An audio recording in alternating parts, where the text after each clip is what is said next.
In fact, the Chief Justice of India, Ranjan Gogoi, has actually asked the question, who is this chowkidar that Rahul Gandhi is referring to? Please ask Rahul Gandhi and get a response. The Supreme Court has issued a notice to Rahul Gandhi. Interestingly, Abhishek Manu Singhvi, arguing for Rahul Gandhi in the Supreme Court, has made an argument saying several wrong statements have been attributed to the Supreme Court by various senior leaders of the BJP as well. And he's named the Prime Minister, Amit Shah, Rajnath Singh, Ravi Shankar Prasad, Nirmala Sitharaman, and Sushma Swaraj. I'm not sure if that, how well that argument would fly, but the Congress President will file a further reply to the Supreme Court notice. The Supreme Court formally admits contempt plea against Congress President. So that's the breaking news, that the contempt plea has been admitted by the Supreme Court. He's not going to get away with that apology. Meenakshi on the phone line with us right now. Meenakshi, if you were in the courtroom while the arguments were taking place, it does seem like the Chief Justice was annoyed, with this entire the escapade. Could you tell us what the arguments were?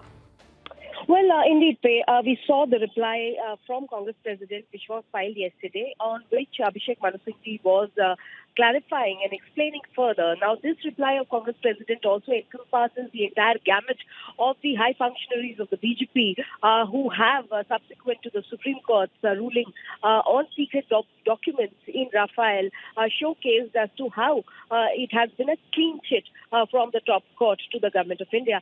That bit is important to say because Abhishek Manu Singhvi, while arguing for Congress President, was trying to highlight before the top court as to how it is not just Congress President Rahul Gandhi, but others as well from the BJP who have given their own respective interpretations to the proceedings in the top court.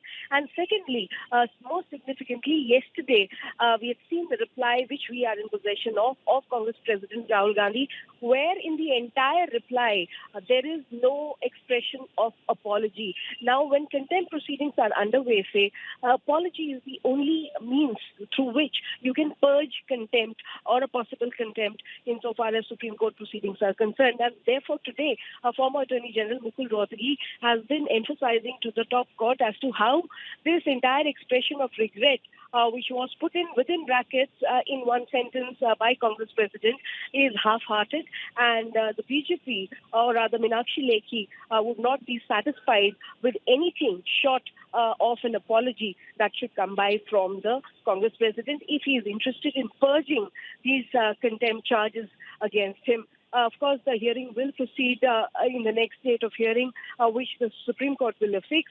But like you rightly mentioned, with this notice, the contempt matter against Rahul Gandhi stands formally admitted by the Supreme Court, which today the Honorable Chief Justice of India has indicated he will hear alongside the review petition, which Supreme Court will affix a date for.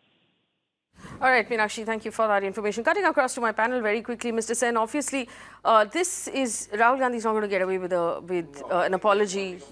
Proper apology, I think. Yes. Maybe even 100 lines writing after that. I will never say this again. But really, honestly, they want a full, and that's what he did say appeared to be a sort of going around the issue, rather than.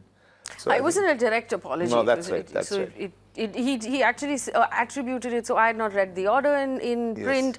I picked it up from what media was saying and what political analysts were saying. So it wasn't actually, he wasn't very contrite with that. With that and apology. I presume he'll have to apologize to the court and not to the gentleman who he was probably referring to,